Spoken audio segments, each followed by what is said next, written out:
Okay, well, here's my little guide. It's kind of my first video. So don't expect much editing. It's not going to be editing anything whatsoever except like audio, whatever. But yeah, anyway. Bring the range setup. Just showing you what I got. Some brews, tort, whatever. Rocktails in case of emergency. You know how it is when you get really low and you got a rocktail brew, whatever. Here's what I got.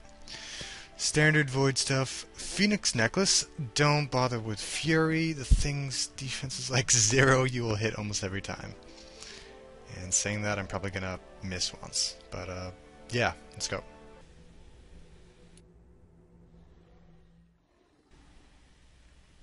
Okay, so the first thing, of course, you want to oval, antifire. Dear God, don't forget that. And prey range, rigor, whatever you got. Just stay far away from the QBD. Its melee attack is like, what, 3 squares? And if you get hit with that, it's pretty accurate, especially if you're in void. Things made out of cloth. Yeah, just don't stand near it, prey range, you'll be fine. These little fire waves are kind of self-explanatory. Just want to click through right through the gate. Little gateway there.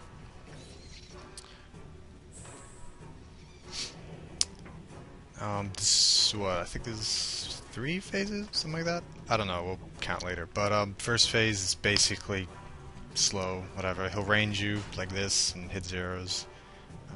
He'll do occasional fire breath and hit you no matter what. Just don't panic. The maximum is like 200, so I mean, just be careful with that later on. Oh, I love when he does the fire wave like this. So easy. But yeah, just keep hitting him hard.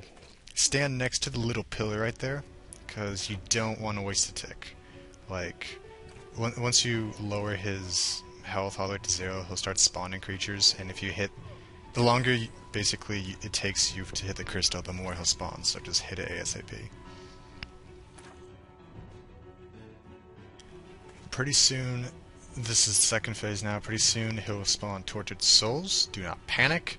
When they spawn, just click behind them, and they'll get hit with their own hit, because it's supposed to follow you. It's like a heat-seeking missile or whatever.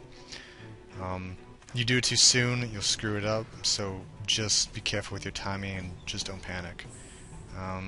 Second wave, he'll start shooting 2 fire waves. There, I moved a little early and got hit, but it just builds up. Just fire wave, nothing harsh, you know. Fire wave's kind of a gift, think about that. It's the best thing you can hope for. It's not like, it's nothing bad, because QBD's like taking time doing the fire wave, so buys you time just to keep hitting it. And another thing about the Torch of Souls, they spawn the exact same way every time, unless you're in the edges. So like on the first phase, I screwed up there. The first phase, they spawn, this one guy spawns directly to your west. So just keep your mouse there, waiting for it. And then once he speaks, go behind him, and he'll usually get hit with his own shot. The next wave after this, there are 2, 1 on either side. You can go either way, just make sure you hit him. Last wave gets a little hectic. You'll see later on how it is, but here I made up for it. That was a close call. But yeah, stuff like that you can always make up for it, and if not, you tank it, whatever, you know, what's the worst that can happen. And the next crystal will activate, hit it as quickly as possible.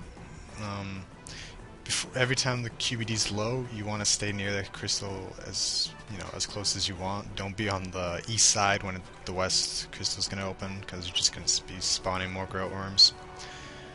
I do not recommend praying mage against them, even though they hit a lot, because QBD's range attack, if it hits you over and over again, you're going to get hit real hard. It's easy 300s. So these Torch Souls, you got 2 of them now. I mean, same ordeal. They spawn either side. Have one of them tank their own hit.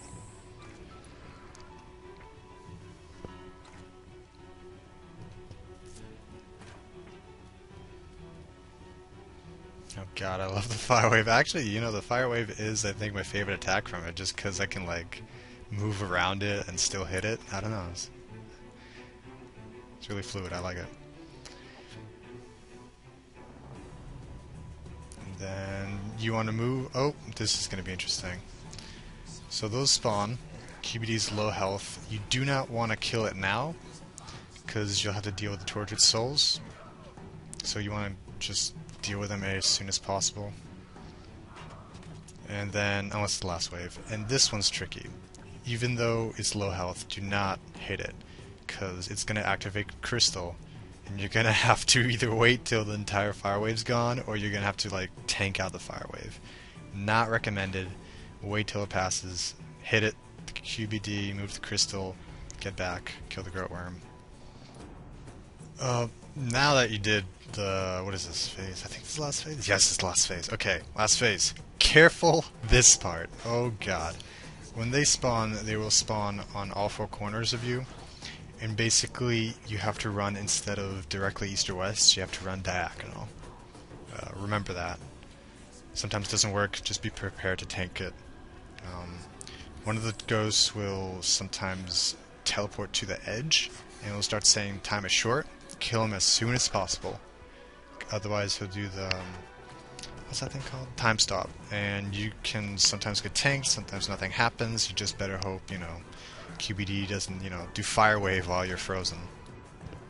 About the worms too, you want to stand next to them. That way they melee you and not mage. Also, during this last phase, yes, do not stand in the middle, because if you're caught off guard, you will be obliterated. Right now, what is it? I didn't even notice it until now. I made sure to move to the side just in case. Fire breath. Every time that fire wave comes up, you want to run to the middle, because you don't know which side it's going to be on. It's pretty unpredictable. Sometimes you're lucky, sometimes you're completely screwed. So just make sure to run to the middle when that happens. Once it passes, go back to the side, or at least where the point I am in, because there's a special attack basically where it just like powers up and like obliterates whatever's in the middle, so you do not want to be there for that. Right about here, that's when the pheonix amulet comes in handy. You know, the, oh crap, yeah, right here I did a whole bunch of maneuvering. My god, I don't know how I did that. But if you fail to tank out, you know, redirect their attack, then basically you're gonna have to tank it out. Pheonix amulet saves my life so many times. I love that thing. And right here I got lucky from one of the ghosts spawning there, so I could redirect whatever missile, little like chaos elemental crap was following me to him. At this point, there were only 2 ghosts left. QBD was, I mean, it looks like you can die, you know, pull out a few good hits, so I decided just to go at him. Kind of panicky at this point. Made sure to put that pheonix amulet on in case it broke. Yeah, at this point he was going to do time stop, and I said screw it, go for the QBD. I mean, this last phase, it doesn't matter. You'll see soon enough why.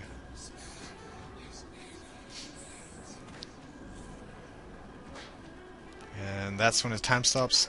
That is why you do not stand in the middle, because if he does a special attack and you are there and cannot eat or move, good luck. Seriously. I redirected the blast there. This time I stepped in the middle, that was kind of stupid, but I got the last hit on him. Charge the crystal. Once you do that, basically it's all over. Bada bing, bada boom. Everything dies. Floor opens. Whew! Congratulations, you just did it. There's a range setup basically. Void, arma, you could probably change your cat rolls, whatever. Yeah, no melee needed whatsoever. Plenty of brews left, as you can see. I mean, you open it up, whatever you got, come on. Yeah, I already know, I already watched the video. It's nothing.